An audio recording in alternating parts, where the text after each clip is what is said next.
Draugar, Drögar in Swedish, is the name for a sort of undead creature from the Scandinavian saga literature and folk tales, from pre-Christian times to modern times, seen in more or less in all the Nordic countries of Sweden, Norway, Denmark and Iceland. These are the creatures that inspired the Draugar in the Elder Scrolls Skyrim game, but are actually quite dissimilar. Though, with that said, legends about Draugar differ a lot depending upon time and place regarding them, as these undead guardians have quite a diverse set of myths associated with them. Throughout most myths, Draugar live in their graves or in the graves of royal and noble persons, or in the palaces of these persons as dormant corpses until they are woken up. And speaking about corpses, they are usually animated corpses with a corporeal body rather than ghosts which possess intangible spiritual bodies, though exceptions do exist. What all Draugar do have in common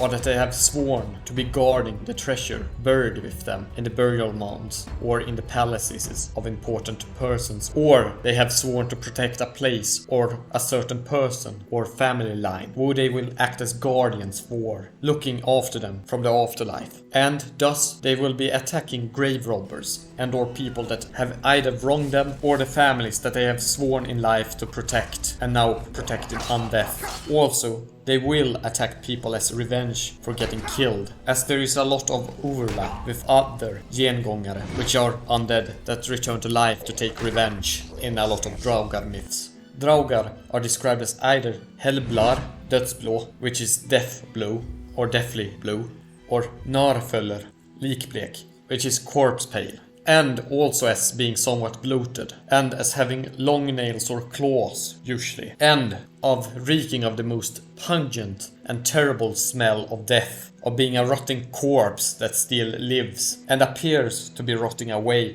but will never rot away, as they are supernaturally kept still intact as a corpse. And these undead creatures are said to have many abilities, including superhuman strength, regeneration of wounds inflicted upon their body, and the ability to turn into mist or smoke, to turn invincible, and a touch that freezes everything it touches. And Draugar are also said to have the ability to enter into the dreams of the living, causing nightmares or to give warnings. And Draugar were also known to curse their victims in the old sagas. In the Grettir saga, Grettir for example is cursed to be weak, and Draugar are associated with disease and causing sickness. And in certain traditions, they have the ability to create temporary darkness in daylight hours, causing ships to run out of course and sink if they sail too close to a tomb on the coast. Though mainly active during the night,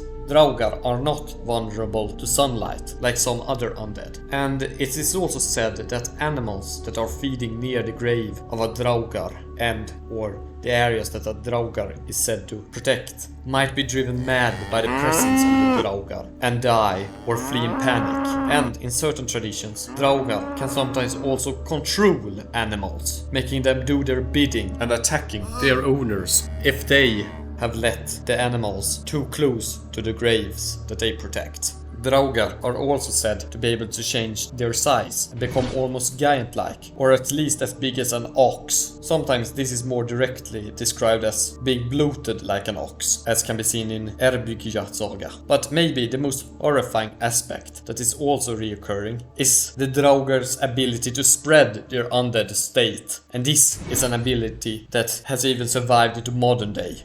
The ability of forcing others to assume the same responsibilities as the Draugar has in undeath. In, for example, Grettir saga, Glemmer is asked to tend sheep for a haunted farmstead that is being haunted by a Draugar that was sworn to protect the area, or to cause suffering upon the people of that area due to some previous grudge. And Glemmer was subsequently found dead with his neck and every bone in his body broken. He came back later in the saga as a Draugr and later caused trouble in turn. And the Draugar, due to this infectious nature of their state of undeath, have also been categorized as a type of vampire by certain anthropologists. And this has been noted far in the past by people such as Andrew Lang in the 19th century. And in later folklore, as in the later medieval ages, and early modern times, though this is not mentioned in earlier examples from pre-Christian times, have Draugar also consuming the flesh or blood of their victims, though this is less a case of sustenance like most vampire myths, and more just a sort of terrifying attack or something that Draugar do to their victims generally. Draugar, though often a lot less evil than most vampire legends, and at times more of a protective spirit rather than a malevolent spirit that is out to corrupt things, they are nevertheless a horrifying force to face. And on the subject of being protective, Draugar are sometimes said to protect descendants of a family and attack those that would bring misfortune to that clan. And Draugar will even sometimes visit the relatives of that clan in their dreams, warning them of incoming danger, as Draugar are sometimes said to be able to sense when things are threatening what they are set to protect. And Draugar are also said to frequently leave gifts behind, so that the living persons of the clan that the Draugar is set to watch over may be assured of the Draugar's existence and protection of them. And in certain stories, Draugar have also been known to save the lives of people that are lost in dangerous places, as either appearing as guiding lights or by directly appearing and helping people that have become lost to find their way. And as Draugars have the ability of seeing into the future and warning close relatives or those that the Draugar are set to protect, they sometimes appear as an element in stories doing this in order to foreshadow various events that might happen in the future. Draugars, though, if angered or disturbed however, are a terrible force to face. But you have some options of what to do if this happens. Firstly, Draugar can sometimes be placated by either giving back what was stolen or restoring what was destroyed, or sacrificing something of equal value at the gravesite, or serving the family that the Draugr has been set to watch over as a sort of payment for whatever infraction you did upon the Draugar's protection object or protected family. This really depends upon what brought the wrath of the Draugr, if you can make amends and somehow appease it. Another way to deal with the Draugar is to fool them, as Draugar, actually Draugar in Swedish, Drög, literally means slow-witted, so you can fool them usually. Though Draugar are intelligent undead, they are often seen as rather stupid, so various ploys to fool them or confuse them are usually a way to win over them. And Draugar are said to be easily stalled by issuing challenges, which they have a compulsion to accept, as they are honor-bound people whose honor would not allow challenges to go unanswered. For example, you can force a Draugr to be counting grains or doing some sort of impossible task that they will become compulsed to do but unable to solve due to their often stupid nature. Often you can give them logic puzzles, which you can see in the Skyrim tombs, for example, which is a nod to this tradition. Though the tombs in Skyrim are rather elaborate, they are still an example of this tradition of making challenges for the undead to solve that they might not have the ability to solve. And another way of dealing with the Draugar are to build specifically thick grave doors so that the undead could not get out. That can be done or could be done in the past. Also, as I mentioned before, Draugar are very honor-bound, as they are the spirits of people that have sworn to protect and act as guardians for places, objects, graves and families. Thus, they follow certain codes of honor and rules regarding them that could also be used to either placate the Draugar or to fool the Draugar, or to make the Draugar act in a certain way.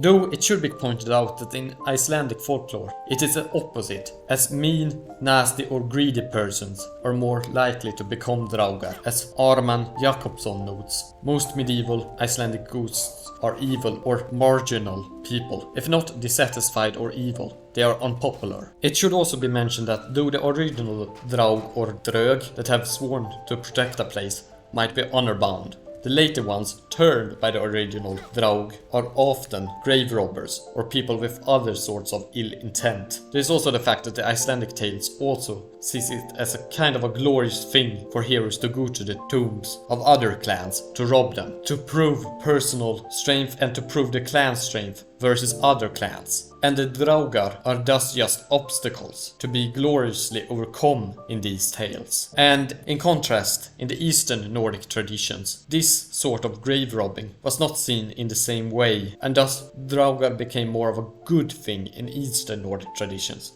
As grave robbing was not seen as a thing that made you glorious, but rather the opposite. As grave robbing other clans' grave sites was not seen as a show of strength, but rather as something dishonorable.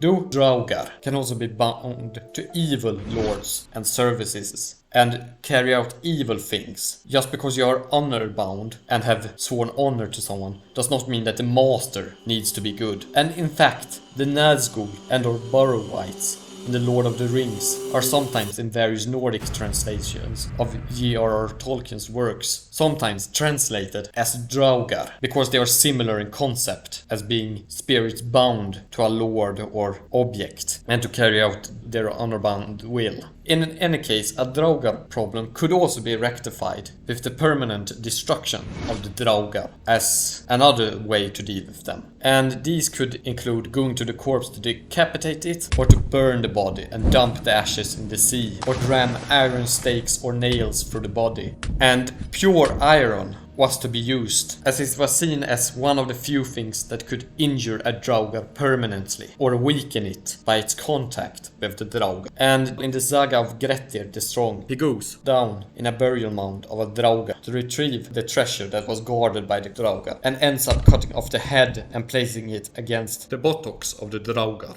And the placing of the head in weird positions and away from the body is also a recurring theme in a lot of stories about getting rid of Draugar. And in later post-Christian stories, you have stories about heroes reciting biblical hymns in order to pacify the spirits, where you have basically stories about people arguing to the Draugar corpse to convert to Christianity and thus give up its pagan ways and to move on to death, as a sort of exorcism, where you argue for the forgiveness inherent in the beliefs of Christianity to be applied to those that have trespassed against the Draugar. And thus the Draugar will eventually in these stories realize the wrongness of their pagan ways and thus give up their life and return to being a normal corpse and giving up their grudges against those that have trespassed against their guarded objects. And these are the Draugar in Nordic mythology and folklore, more or less.